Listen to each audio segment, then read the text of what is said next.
Hi everyone, welcome to our podcast series. I am Zara Shalwani, Sajid Hussain Raz, and I will be co-hosting this podcast. The mandate of it is to create awareness on key issues of tourism, handicrafts, and hotel sector in order to improve the quality of the services that we are providing in Pakistan. So let's welcome our esteemed guest of the day, Ms Sherry Koh, who has recently traveled to K2 Basecamp, and not just K2 Basecamp, but a lot of places in Baltistan. She also explored some very important UNESCO World Heritage Sites in Sindh with her husband, and she has had a wonderful experience. Today we will be hearing her perspectives and her thoughts on these sites, and we will be learning and engaging more on how we can make our services better in this regard. So without further ado, Sherry, welcome on board. Thanks, Sarah. Thank you so much for taking out your time. We acknowledge that you are very exhausted since you have just returned after your K2 Basecamp track, but we are equally honored to have you on board. Thank you. I'm so glad to be here as well. I don't have any friends, don't know anybody. So when I came, I only have one person who received me, and I don't even know, I can trust this guy. But yeah, over the last 5-6 months here, made some friends, got to know some of my colleagues co-workers that I'm working with, and then I realized that actually the general public, be it male or female, they are all very friendly, very helpful, very heartwarming actually, especially, or maybe they are very curious that I'm a foreigner. So whenever, I had that helpless look, people will actually, approach and try to ask. Yes, when they sense that I'm needing help. Because there was also one time that I was, I think, looking for public transport, like getting a Uber or Kareem, and then I couldn't speak, with the driver. Somebody nearby sensed that, I couldn't communicate. So he actually approached and say, you need help, I will talk to the driver and things like that. So people are very readily to help a foreigner, yes. If a foreigner is in trouble, so in trouble. Help you. Yes. So I think very nice people and very helpful people. So that's the nature of the people. So how do you find our tradition? Have you explored something like that? Any of our traditional event, maybe a festivity? Have you seen about? I think Zara brought me to one festival once. And then I got introduced to your cultural music, your cultural dance, which I've never ever in my life known about it. So it was very interesting. Regarding Lahuti Melo that you are mentioning, it's a Sindhi Sufi event that happens every year. What was your what were you thinking when you were listening to that music, or when you were seeing those indigenous art forms or dance forms? What was going on in your mind? Would you like to share your thoughts on that? Actually, to be honest, I don't really have a lot of understanding or knowledge about the background of Pakistan, its history and things like that. It was you who actually told me so much about, to be honest, Pakistan was never on my list of travel or, so, after 45 years, then, I decided that I had this opportunity to come to Pakistan and do a job. So, when I watched the dance, the images and the story behind what you told me about the cultural and the history of Pakistan, then I realized that actually Pakistan has such a rich culture, hundreds of years of history and culture behind it, which I think I would need maybe months, to actually go and read and understand about it. Because when somebody who doesn't know, the background and the history, it's very surface when you hear something or when you watch something, which is why when I go traveling to a new place, I always like to have a local guide with me, because that will help me understand, the history and the background of the country better, or the place better, instead of just going there, looking at the building or looking at the museum or looking at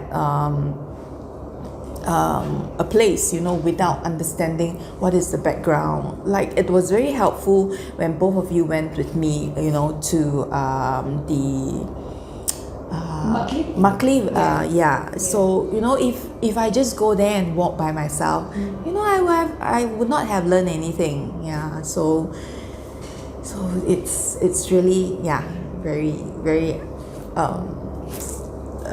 how should I say? I really learned a lot, from this trip. Even though it's just 6 months, but thanks to you guys. If not, I would just be walking blindly. So you told about that you never thought about Pakistan. So what kind of narrative you were carrying, or you learned about Pakistan? So how did you started exploring Pakistan?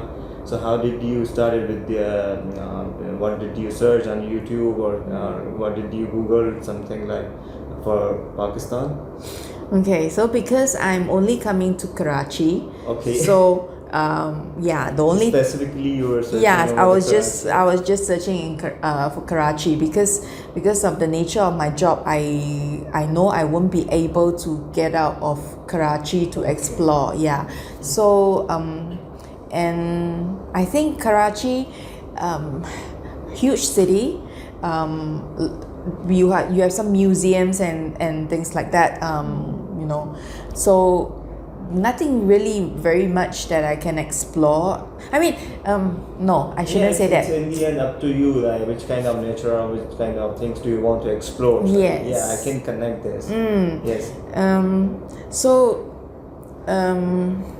How should I put it? So when I Google about Karachi, even before my husband came, I really didn't have the chance to find out about where I should visit, what should I do, and what can I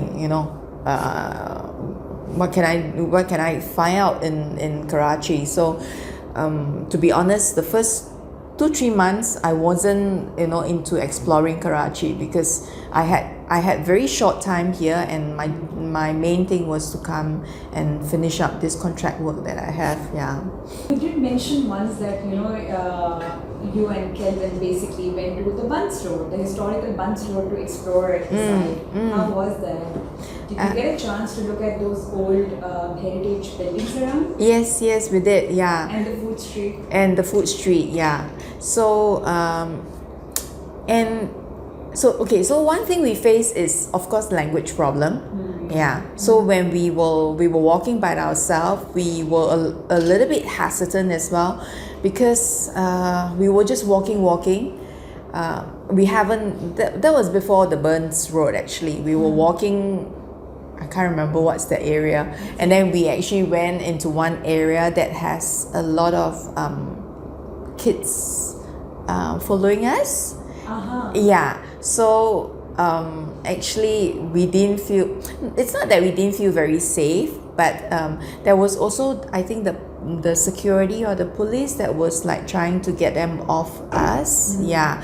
And then we decided to walk out of that street, because it seems like it's not the right place to go into. I don't know. Yeah, Calvin just decided that we should walk out of it and go somewhere else. So in Burn Street, the same thing. I think we were walking. He was taking a lot of pictures. He loved taking pictures, and so we were looking at the food street.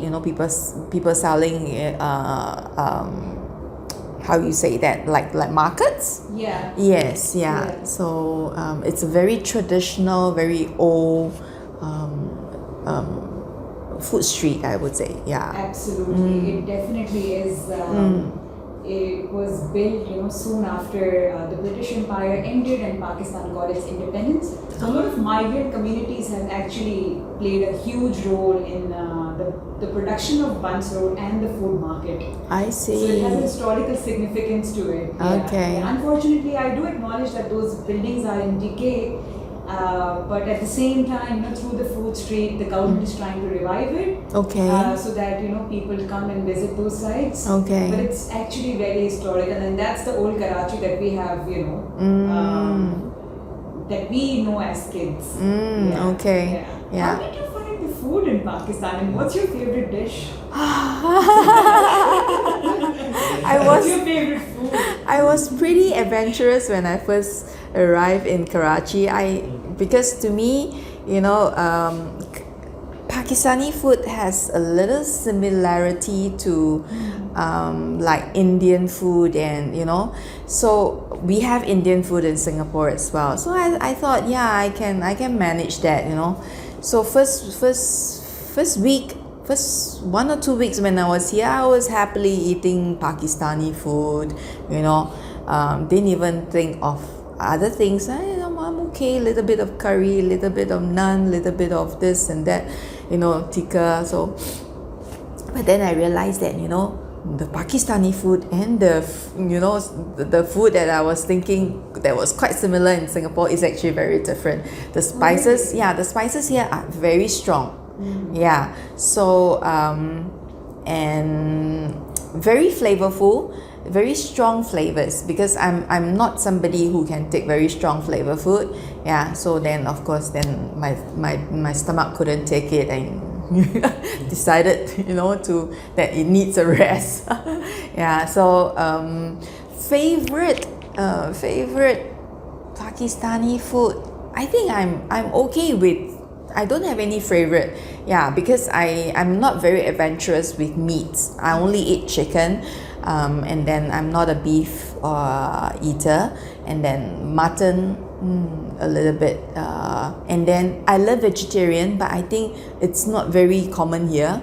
So that's my experience with Pakistani food. Yeah. And so actually my audience, the nation wants to know that your first trip, you visited heritages, especially Makli and Sharjah. So what did you explore? So how did you start it, your journey, and how you navigated?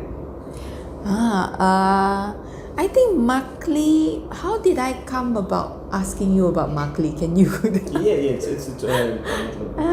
How did you explore?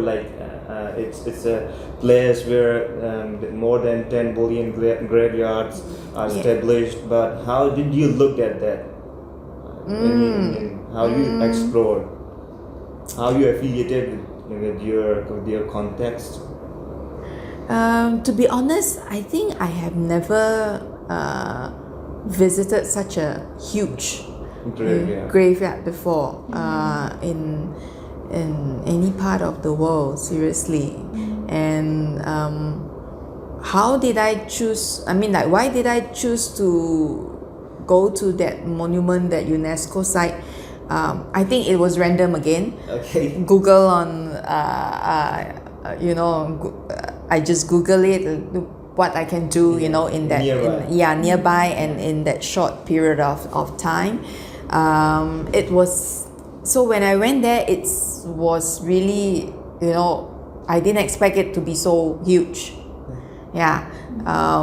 Where I think it will take a whole day if you want to walk that grave. So huge. So and then, like I say, thanks to both of you that you came with us and explained to us the history behind each how you call it, the different specific sites and the sites and the different tombs and the rulers and things like that. If not, I would not have understand the background of this site. So many stories buried inside. Remember, next in the itinerary we had the Shah Jahan Mosque. Yes. That was built, by the Mughal emperor for the hospitality of the people in this region. How did you find the mosque what are your feelings and thoughts about that mosque? She's also talking about the spirituality. Then you went inside, and how did you feel that such kind of an architect? Very okay. I think I also mentioned during the trip that I think that's the first mosque that I've visited. Yeah, I've visited a lot of cathedrals, churches, and things like that. But mosque, I think that's your first actually. Yeah, okay. it's my first historical mosque. Yes, exactly. Wow. Yes, and then the architecture of the mosque, it's beautiful, and then it's also amazing how how this, I think it was the sound that traveled. Equally distributed. Yes, Especially the zigzag we saw in the architecture. Correct. Design Yes. For the eco to happen. Don't need you don't need any kind of ecosystem. I mean, like electronic system. We saw to proclaim azan or any kind of announcement inside the mosque. Yeah, so that was very amazing. I mean, like thinking about back then, how did the people actually have this knowledge or this to make that architecture this way, so that the sound can travel all throughout the whole. Yes, and also all the what do you call it? So Sherry, what are the parameters when you land in a country? What kind of parameters do you expect? Do you consider as a tourist? I think whenever I travel to a place, I always like to look at the place like a local, because it's easy to look at the touristy stuff, but in order to look at a place like a local,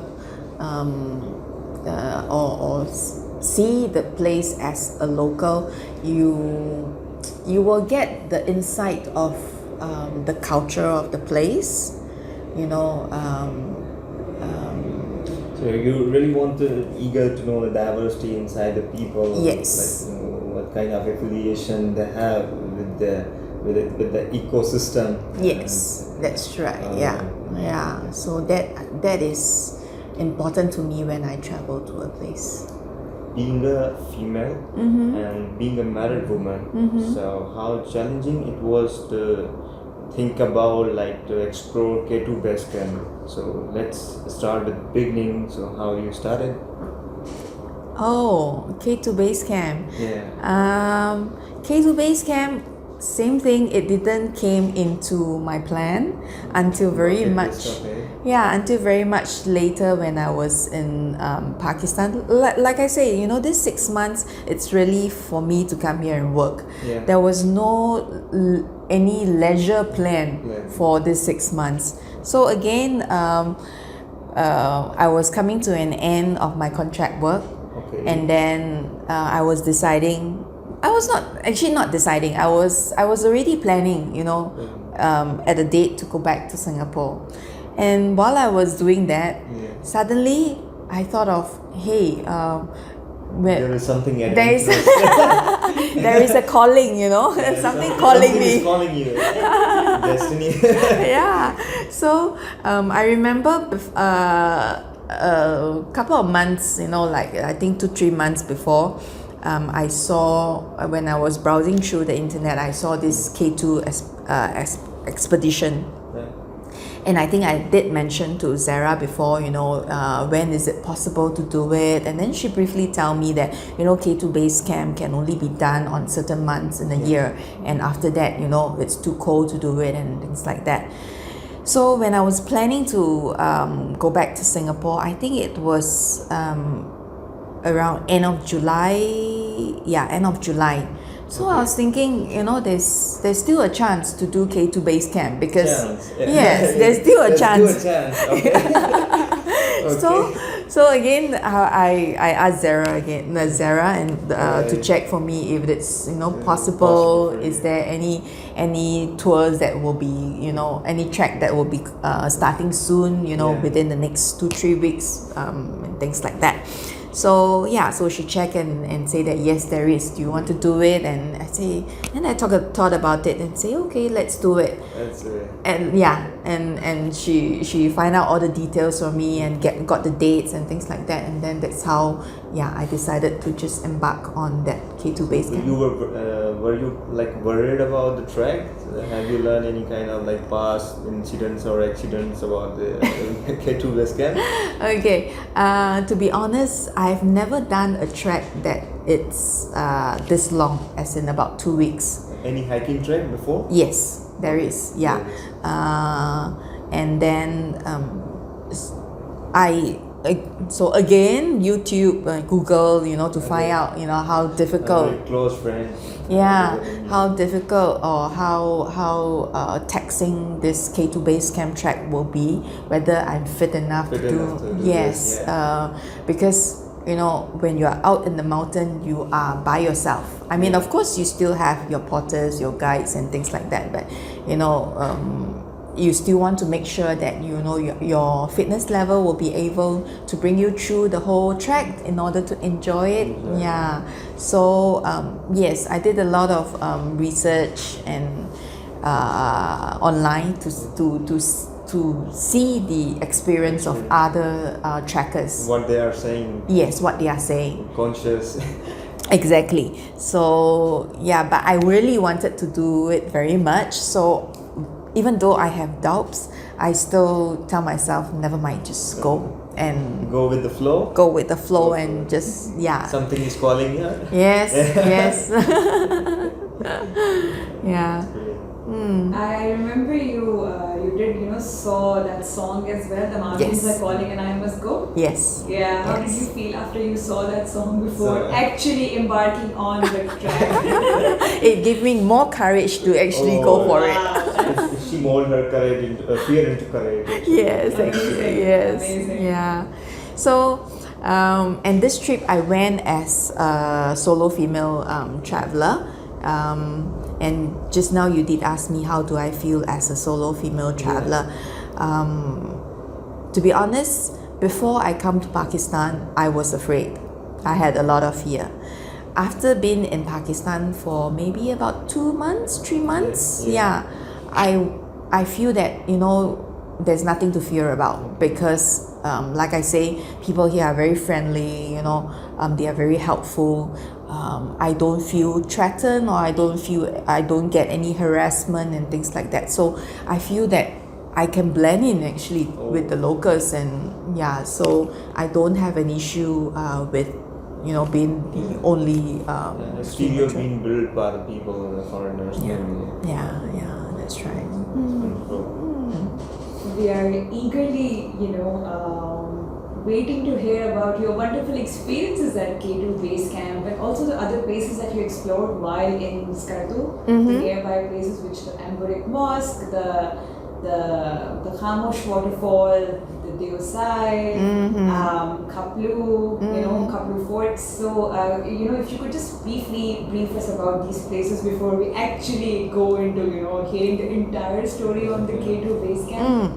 So when I was in Skardu, I visited Deosai, Shangri-La, the Upper Kachura Lake, Sok Valley. I went to Capucho Fort, I think is that. Was it? The fort.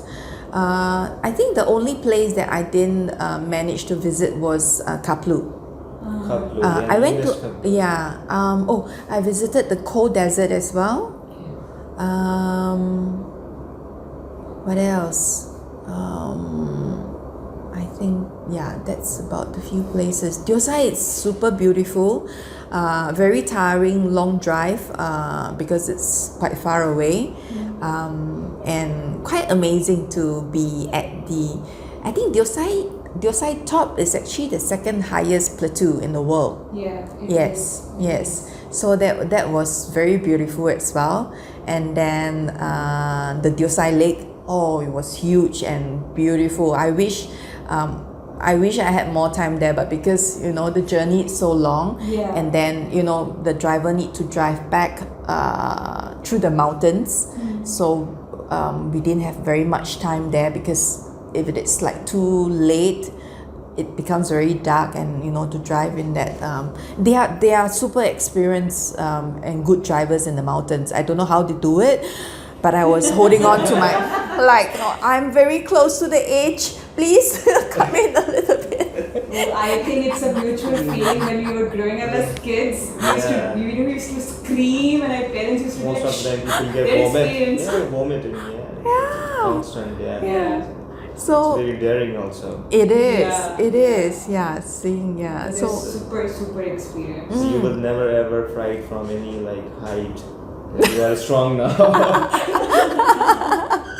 Well, tell us about how adapting to altitude sickness is also adapting to altitude is also very important to avoid any altitude sickness. So how were the few initial days before you actually embarked on the base camp? So I think going to Skadu a few days before I start my K2 Basecamp trek, I think it was a very, very, very good idea. Because in Skadu, I try to do walks like you advise, and even simple walking, because like when I visited the fort, I had to climb a little bit. So even that little climb, I was panting. I was like, why am I panting? It's just a small climb. And then I think about it, maybe I'm at higher altitude now, so it's very different. So I think it's important for people who living at sea level to be able to go and acclimatize, prior to K2 Basecamp trek. Yeah, if you have been living in the mountains, then it's okay. But for people who like me, from Singapore, has never been above such high altitude, I think it's important to acclimatize, because even during the K2 Basecamp trek, there are certain days that we acclimatize at certain campsite as well. Because if you ascend too fast, I think that's when you will suffer from this altitude sickness. So, what kind of thoughts do you have about Pakistanis? It may be a personal question, maybe, but people really want to know about it. So, what do you think about the, especially people of Pakistan? People of Pakistan, like I mentioned before, very, very warm, very helpful, and actually, but I would also say that some are very shy. They probably want to approach you, but maybe your culture doesn't allow, or it's not very normal for local people to actually approach a foreigner or somebody else to It is famous for the people of Pakistan. We call like a people of Eastern in our own language, like Mashriki Mad. They are like very shy. So it's in our culture. It's in our tradition, you can say. Oh, really? Yeah. Okay. Yeah, so that's what I've noticed as well. Some people are, maybe they have, some Western influence, that they are more approachable, and they will come and talk to you or help you when they sense that you are lost or things like that. But there are also another group of people which I sense that, they want to approach you, but they are very shy. Yes, yeah. So that's how I feel about locals, Pakistani here. Okay, Sherry, how what was the comments of your friends in Singapore when they learned about your decision to actually embark on the K2 Basecamp track? They are all very wowed by it. Okay. Yeah, Really? yes, because I have very like-minded friends who also love the mountains. So of course they are very excited when they know that I want to embark on this K2 Basecamp track. Yeah, so they are all very excited for me, but at the same time they are also worried for me because they think that I'm going there alone. I'm kind of going there alone, but yet with a group, with a group of people that I don't know. But but I assure them and I tell them that, it's very common, that people travel alone and then they join a group of other trekkers, to go trek the mountain. So yeah. So they never tried to fright you, like in there's a huge avalanches, floods, and snowfall. No, You no, get sick, no, not kind of that. no, they never, yeah. So Any particular comment that you would like to share of any of them that you found really funny? Maybe. Before I went on the K2 Basecamp track, no, not really. Nobody really tease me, or they are all very encouraging. I think everybody wants me, Wow.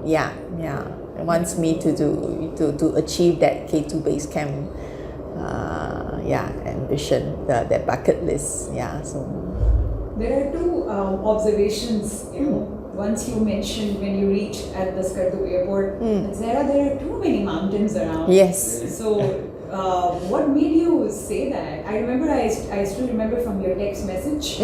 Yes. What is it about the geography that intrigued you so much? Okay, so even before I land into Skadu, because I have again, saw on social media, that the landing into Skadu airport, it's the most beautiful landing. Wow. And I don't know why, because because that command that I seen was just a command without any pictures or whatsoever. So, but I think Zara also mentioned to me that day that it's a very early morning flight. First few hours you can sleep on the flight, but please wake up. About half an hour before landing. I was like, okay, so So of course I slept in the first part because really it was very tiring. It was very early. So I was and I think it's about 30 minutes before landing. That's where the pilots, the captain, made the announcement and saying that, and then that's where you start to see mountains around you, and then he will start to say on the right, this is what mountain, and on the left you see this lake, this valley, and on the so you're busy. So if you're He was treating himself as a tour guide. Yes, So captain was our tour guide. I have never in my life, sat on the plane where on top of the sand, but the captain has to make so many announcements. Oh, really? Yes. Wow. Because normally when you travel on an aircraft, prior to landing, captain will just tell you, in about 20 minutes we'll be landing into certain airports, and then the weather of the destination and things like that's about it. Very simple, brief, But this one is like listening to a tour guide, like you said, telling you that this mountain on the left is what mountain, this mountain on the right is what mountain, this is the second largest whatsoever. So you're busy left, right, you try to He was trying to sell the mountains. Like a guided It's so tour in beautiful. the aircraft, Yeah. Being a captain, I don't know what kind of protocols they were following, but it's good for a tourist. Yes. If you are making him alert that look at this, look Yes. at these are so beautiful places. Yes. So wow, Yeah. it's so It's amazing, and the mountains are actually so close to you. Yeah. You feel like you are. I don't know. Only when you travel on plane, it's only when you are landing, then you slowly see, you know, the ground, the village or the city that you are landing into. But this one, you are still so high up, but the mountains is like so close to you that you can touch them. Wow. Yes, Yeah. it's super Literally amazing. flying between I hope you the never tried mountains. to touch them. Yeah. Yeah, I was like, wow. I was so amazed by, you know, that landing into Skadu. Yeah, seriously. Never seen so many mountains, you know, in my life. Yeah, that was amazing. Which basically brings me to the next comment that, you know, I remember you made. You said, you know, your friends told you, Sherry, don't get lost in the mountains. Would you like to share that experience with us? Yeah, so it's also because there are so many mountains, and to me mountains all look alike. How do you differentiate one mountain to another mountain? So yeah, that was the joke, or you know, that tease from my friend that say, you know, don't get lost in the mountains. And of course, this comment was from my very like-minded friends who also love the mountains very much. So I was super awed by, you know, the mountains around, you know, Skadu. You know, when we land, and even at the airport itself, I was like, wow, I've never seen an airport like that. Yes, never.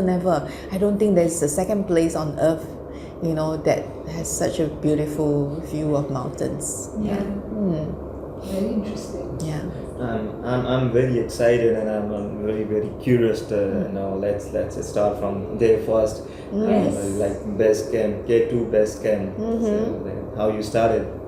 Okay, so day one was the easy one because you are on a jeep. Easiest one. Okay. Yes, the easiest one. Yeah, Easiest because you are on a jeep from Skadu to Escoli campsite. Yes. Yeah. So, but it's also a very tough journey because I think a couple of days or the week before there was also rain in Skadu, so it damages, I think, some of the roads and one of the bridge. Connectivity on the roads, okay. Correct, yeah. So in that journey from Skadu to Escoli, we actually had to change jeep 3 times.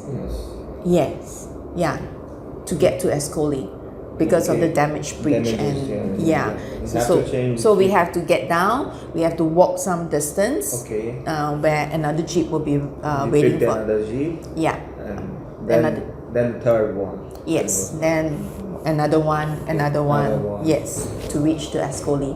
So also a very long day, tiring day.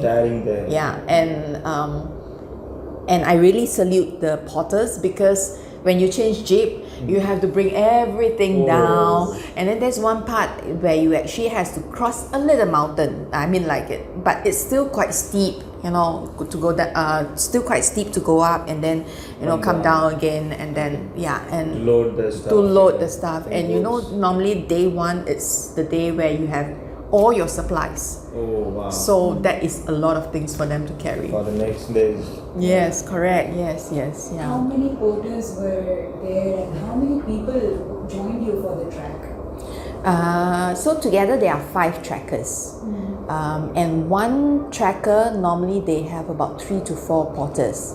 That is the beginning of the track. So slowly in the mid and towards the end, some of the porters will go back home because you have lesser and lesser stuff to carry. Yes. So but in the beginning, on an average, one trackers you have about 3 to 4 porters. Okay, on a one track you have like 3 to 4 porters. Yeah, so we have 5 trackers. So that is about 5, 3, 15, 16 porters, everybody. Yeah. Wow. Yes. 15 porters. Yeah. So that was day first. So that was day one. Day so one. yeah, then you spend the night at Escoli. Yeah. Yeah. And then the second day we will trek from Escoli to Jula campsite. Campsite. Yes. So the next campsite. So Escoli to Jula the trek was easy because we are actually walking on, they call it Jeep Road. Jeep road. Yes, so it's very clear, defined and broad road that you can walk easily. Yeah, so that was easy for me. Second day was so easy for you, like Consider easy for me, yes. relatively to the first. Yes. Yes. Yeah. So you, what about the third day? Okay, so third day we trekked from Jula Camp Jula camp. to Payu. Okay. Payu campsite. So I remember about the first 1.5 to 2 hours Yeah. from Jula to Payu campsite. It's still on Jeep Road. Yeah. Yeah, after 1.5 2 hours, then we will start trekking on narrow path by the mountains. You will like keep trekking or like hiking or doing any kind of other activities during this base camps, like moving from one to second to third. So like what kind of activities relatively like from like food and other activities have you done? So basically, every day from each campsite, you will just walk. Just you have to walk to a You just have to walk. You just have to walk. Yes, and okay, so there are some parts which are more not. There are some part that is interesting. Is also because we have to cross rivers, and the reason for crossing that river is because of broken bridge. One of the site, I can't remember which campsite was that, but there was one day where we had to cross a river, okay, because the bridge was broken. So we had to cross a river.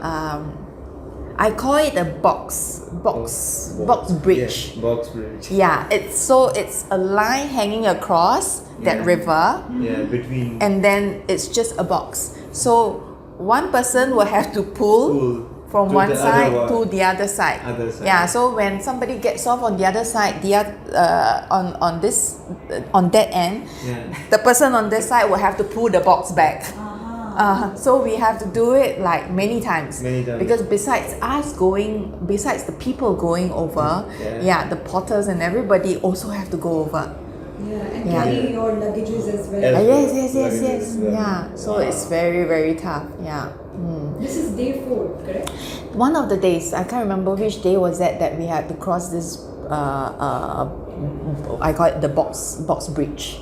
And also there's also one part where we have already we are going to enter into the glacier, walking on the trekking on the glacier, and there was again a river that we had to cross. And I remember that day the trek guide actually says that we have to leave campsite earlier because this river, if we depart too late, the ice starts to melt more, and then the river water, the flow of river water gets too how should I say that, too fast.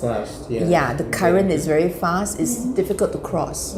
So we had to momentum of water is getting worse. So to me it's like, okay, crossing of river, even though the current is strong, it's okay. Maybe I just have more people to hold me, like 2 people to hold me, hold my hands, and then we just cross together so that we can, go against the current. But the interesting thing is the water is super cold. Glacier water. Yes, I never thought about that. I was thinking, it's just crossing of river. How difficult can it be? Just take off your shoes, roll up your pants, you just walk over the river. But it's not. The moment I step onto, I say, no, I cannot. Considering too ideal and feeling yourself become superwoman. And then it's a huge river. It's not like, just crossing this table, I take 2 or 3 steps and then I jump back. Seriously, I can't. And then Freezing cold. it's freezing cold. There's no way. I mean, like if there's a short distance, I can just dash through, but this is not. And then there's current. I was like, And then, so the trek guide look at me, I look at him. I say, I'm not going to cross. Please cooperate. Do something, Bobby. So an aeroplane maybe. So you want to guess how I in the end managed to cross? You want to guess how I cross this river? I have to cross because this is the river that I have to cross to get to my Like campsite. hip hopping like a frog, perhaps. Frogs, right? Like that movement, no? Then Frogs like jumping. probably someone carried you, I guess. Yes. Are you Okay, serious? Yes. on shoulder. Yes. Oh my God. I'm so lucky because some of the porters, you know, they always set off from the campsite later than us. Yeah. They always manage to catch up with us, and they always reach the campsite first. So I don't know. I'm just so lucky. There was just 2 porters, you know, just opposite the river, and then my trek guide saw them, and then he said, okay, Sherry, never mind. There are porters opposite. I will ask them to come. And then I say, ask them to come, then how? He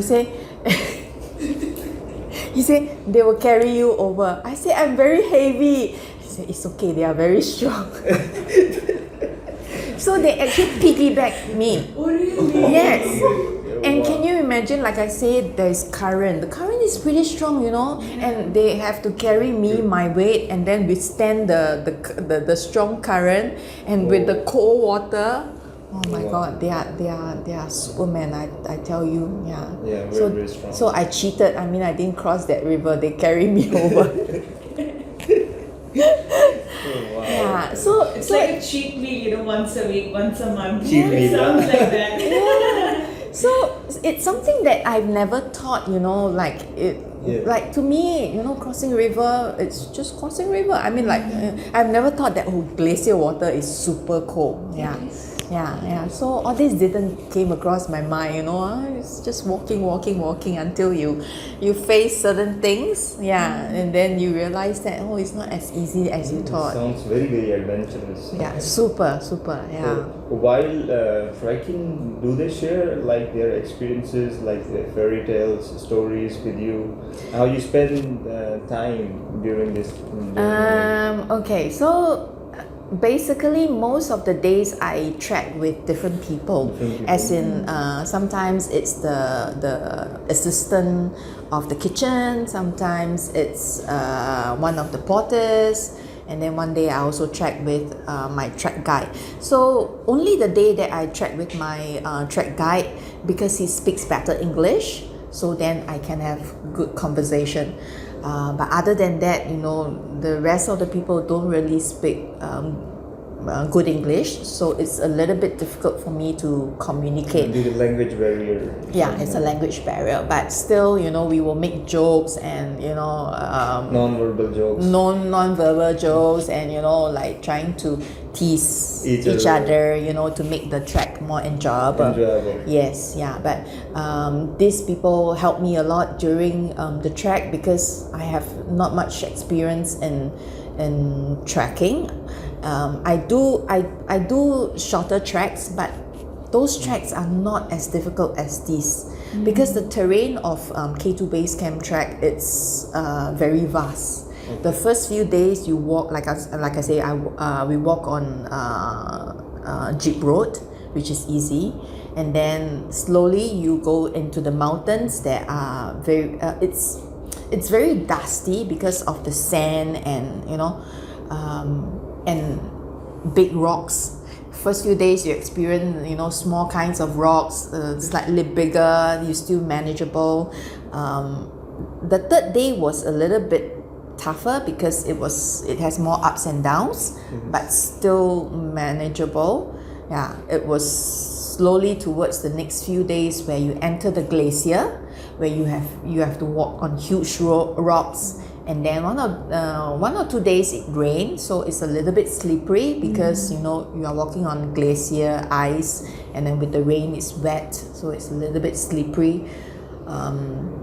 So having good shoes with grips and your trekking poles, all that will help you in the trek actually. Yeah. Wow. So when you started, what was the number, and when you reached at the base camp? What exactly was the number? The altitude? Yeah.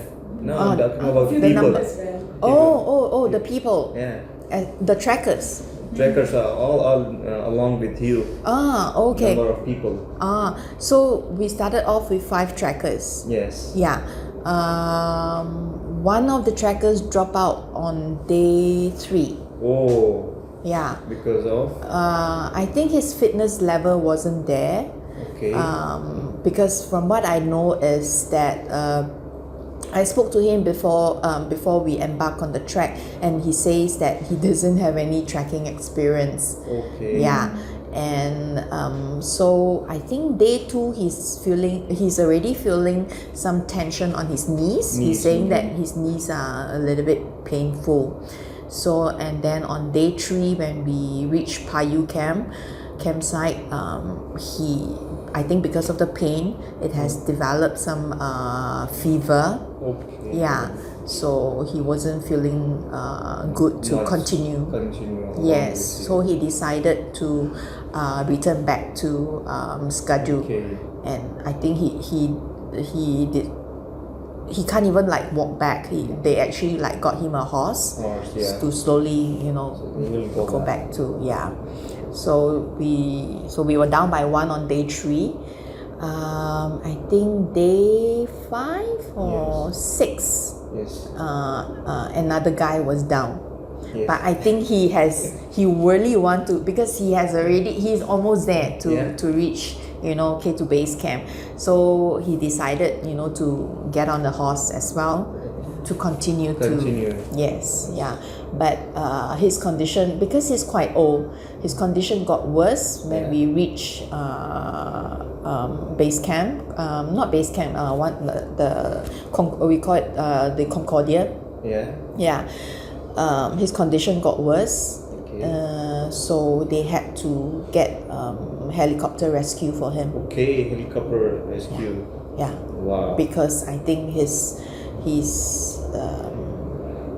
really low on Means the oxygen. helicopter was on standby if someone need help or any kind of emergency.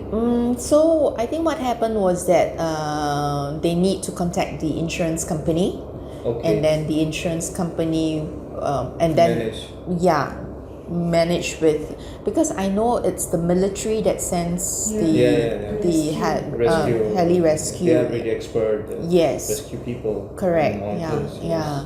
So I remember the day where the heli has to come and get him. They also had to wait for clear weather, because unfortunately, the day the weather wasn't good.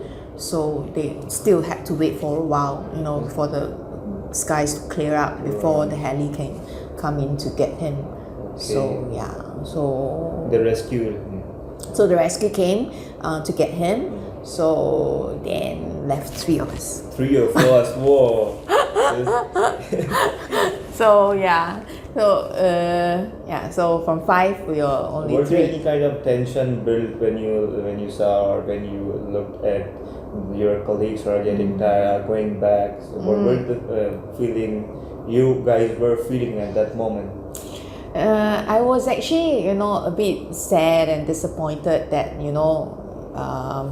my fellow trackers, Trackers are going drop out. back. Yeah, drop out, because it is a tough, track. But, I always believe mental, it's very important. Yeah, of course, physical fitness helps, but mentally you tell yourself you can overcome your physical actually. You have to be strong in life. You have to be strong, yeah. Because for me, I feel that sometimes your mental tells you to give up before your body actually gives up first. That's very interesting. Yeah. So how you just mold yourself, like what's something that keeps you like, no, I have to do this. Like, it's sometimes like it's very difficult for you, and your mind also like keep pushing you. Okay, just leave this place, give out this. Yeah, because giving up is always the easiest option, isn't it? Yeah. Yeah, as compared to like I will endure, the toughness and the pain and whatsoever. Tell us the threshold frequency that keeps you alive, actually. yeah. Because I myself also experienced some stomach issue during the trek. Yeah, so there was 2 days actually where I actually trekked with a bad stomach. Okay. Every step that I take was painful. Whoa. Yeah, and one of the day that I had stomach issue, it was also the longest trek Yes. out of the whole trip.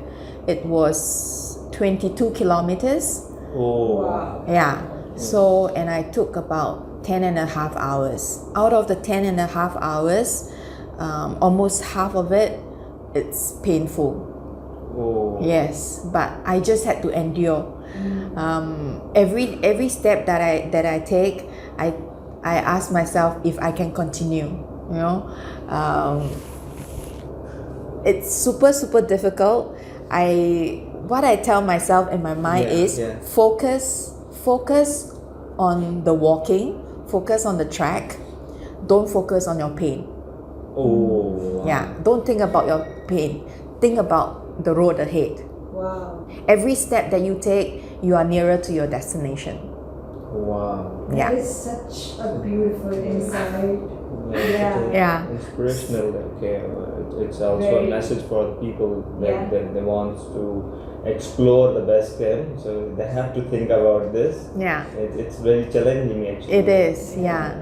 And always tell yourself that, the campsite will not come to you. Yeah. You have to go to the Go to campsite. the base camp. So, Wow. yeah, so every step you take, you are nearer to the campsite. Wow. Yeah. I think these are life lessons, that your mental energy is more important as compared to your physical. Like, your body basically adapts to whatever your mind feeds to it, right? Your Yes. mental energy is so important. I think it's a very important life lesson learned. And I think the second that you mentioned is, that you have to focus on your destination, not the journey. Yes. And no matter whatever your destination is, basically achieving some kind of success, achieving K2 Basecamp, it's not gonna come to you. You have to make the effort of going there. I think these are two very fundamental life lessons. Yeah. Yes. You have to achieve the goals. Goals will not come towards you. Absolutely. Mm. And endure the pain, because Yeah. it's temporary. It's eventually It's temporary, gonna go. yeah. And that is only, like I say, it's only about it only happens like 2 days out of the 2 weeks of this K2 Basecamp trek. The rest of the time was very enjoyable. So it's not only about that pain, like you say, is very short-lived. The rest of the time, 90% of the time, I'm totally enjoying myself. Teasing my fellow trackers, the porters, and enjoying, the beautiful view, from the first 3-4 days of tracking, and then you slowly, you get nearer to entering the glacier and going into seeing mountains close to you, the excitement of all this happening in front of you. So yeah, super enjoyable. Yeah. Wow. Wow. Wow, it sounds so magical, and wow, I mean, heartiest congratulations from our side. Thank you. I would really appreciate you if you add some views, add some comments and you can also inspire female solo travelers. Yeah. So I would really appreciate you if you can add some comments, if you can inspire them, tell them that you have to, how you achieved and how you can also be the part of this journey. Actually, during this trek, I came across other groups of trekkers as well. Lots of women's doing it. I came across a group of Pakistani ladies as well. Yeah. A lot of ladies are actually embarking on this K2 Basecamp trek. So if you love the mountains, if you want to make an achievement, or you want to do something extraordinary for yourself, if you love, like I say, if you love the mountains, just go for this challenge. It's once in a lifetime. And I think K2, it's the magnificent mountains that everybody knows, and it's really beautiful. And I was super blessed that when we reached Concordia, the next day it was super clear sky that we can see K2 clearly. From the front. Yeah, it was not hiding. A lot of people were telling me that K2 mountain is actually a she. She always liked to hide behind, hide behind the shore, or so I was super glad that we are blessed with clear blue sky that day, that I can see K2 right in front of me, together with the rest of the mountains, the Broad Peak, the G4, G5, G6, all these mountains all surrounded. All surrounding your campsite in Concordia. It was super amazing. So, like I say, any woman can do it. If you set your mind into achieving something, it's all mind over body. Okay, all our bodies have limitation. Like I say, during this 2 weeks of trekking, I also experienced, certain tiredness, certain downs, and certain pain and things like that. But if you believe that you can do it, you will achieve it. Because during this 2 weeks, I have doubts every day whether I can make it to the next campsite. But put the doubts away, put the fear away, and just, like you say, aim for your destination. If you want something very badly, you will achieve it if you want it. Yeah. So anybody can do it. Yeah. Wonderful. Wonderful. I was just feeling myself at there too. Inshallah, one day for sure. I'm sure, Sajid. I'm trekking. Seems like it's in your bucket list already. Already. Yes. One day soon. Yes, I will see that. Sherry, we're very curious to know, what day was it when you actually saw the K2 Basecamp? K2 in front of you. Saw very cool pictures of Sherry and the group we itself. will add in this podcast as well. Yeah, so that absolutely. people can. Which day? Yeah, which day and how? Which day of the feel? trek you mean? Yes, absolutely. And how did you feel? It was after trekking for 7 days, so I would say it's day 8. Wow. Yeah, it was day 8. So it was unexpected because we arrived in Concordia on day 7, and it was raining that day. So that day when we trekked from Goro 2 campsite to Concordia campsite, it was drizzling the whole day. Yeah. So when we reached Concordia, the porter set up the tents and everything, and then it started raining again. So I think I remember I make a video hiding inside my tent saying that it's 4 p.m. now, it's raining the whole day and it's super cold, I don't want to go out of my tent. It's very windy, I'm just waiting for the kitchen to cook my dinner, and I pray, and I was saying, I pray for good weather so that we can get out tomorrow and probably do another trek. Yeah. So yeah, it was day 8 that we saw. So day 8, because the sunrise is very early. I think it's about 5:15, 5:20. Yes, yeah. Then I hear people waking up, my kitchen, they start boiling water, they are talking and things like that. So, then you will be woken up by and then I was still feeling cold, but I remember I didn't hear, like raindrops on my tent anymore. So I decided to open and then come out and take a look. And then And that's when I heard my track guide calling me and saying that, Sherry, come. I say, what?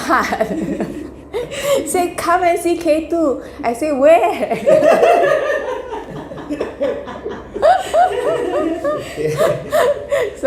So I put on my layers and everything, and then I came out, and then I was looking for my track guide. He said, come, that's K2. I say, Holy wow, gigantic. yes, it's huge in front of me, and it's so clear. Wow. Yeah, so it was like that was 5 plus 6 o'clock in the morning. Yeah, on day 8. Sculpture in front of you, a big giant. Yes, big gigantic Wow. one. Yes, yeah. So we all started taking, group pictures and all that. So then it was taken, the pictures that were basically shared later Yes. on.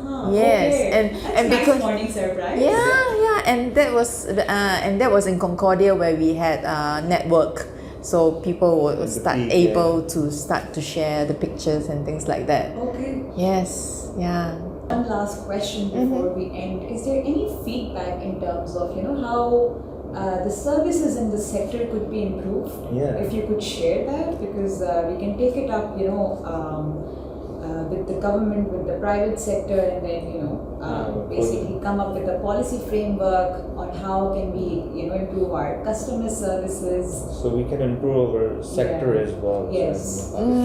Customer service in terms of which Tourism sector, like what tourism. kind of So challenges basically, did you face throughout your journey? What should be improved by your expectation?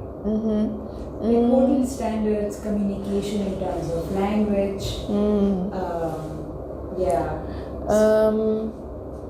I think language is one thing that I face.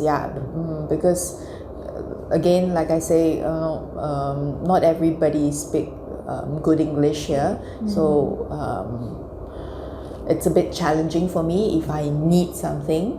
So just for example, like in Skadu, when I visited certain places, the places of interest, I only had a driver with me, and the driver wasn't able to speak good English. So if I need to communicate, like I need to divert and go to somewhere else, or to go to certain restaurants, or I want to visit another place, or I have certain requests, it's very difficult to communicate to him. So it will be good if I can have a proper guide, which I'm not too sure if it is if it is available in that region, or so that will be helpful for foreign Respect him again. yes, for foreigners who visit places like this, because and also to have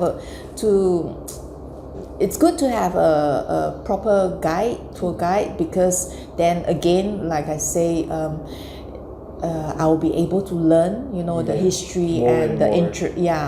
of the places that I visit, because the places that I visit in Skadu, for example, a lot I had to Google myself after I visit them to know more about these places. What are these places that you visited? But other than that, I find that people are still very, very friendly, very helpful in Skadu, but also shy. Also, Yes, they are still very shy. Eastern part of Pakistan. Yes, I can feel that they want to be nice, they want to be helpful, but they are shy. Yes, they are still very shy towards travelers or tourists. Tourists, So maybe if they can have, I don't know, something that can help to trainings or some sort of stuff would be helpful for us in this sector. Trainings and technicalities will be needed in future. We will definitely consider your feedback. Because actually during my K2 Basecamp track, some of the helpers, I think they are kitchen helpers, or they are actually students. Oh. And actually, I spoke to two of them. They are actually studying in the university. Yeah, and they are doing tourism studies actually, in hospitality and tourism. Yes. Even like the guest house, guest house and the hotel that I was staying in. Yep. There are also some. I think they only work there part time. Yeah, but they are actually students studying in the School of Tourism as well. Yeah. Yes. It's So- very normal in these regions. Correct. Yeah. So I do see that youngsters are doing these studies into tourism and hospitality. So if that can be improved, a special training ground for them, and I think that will actually be able to help boost up the Boost our sector. Yes. and bring the tourism More towards Pakistan. customers service level to a better, so that will be good as well.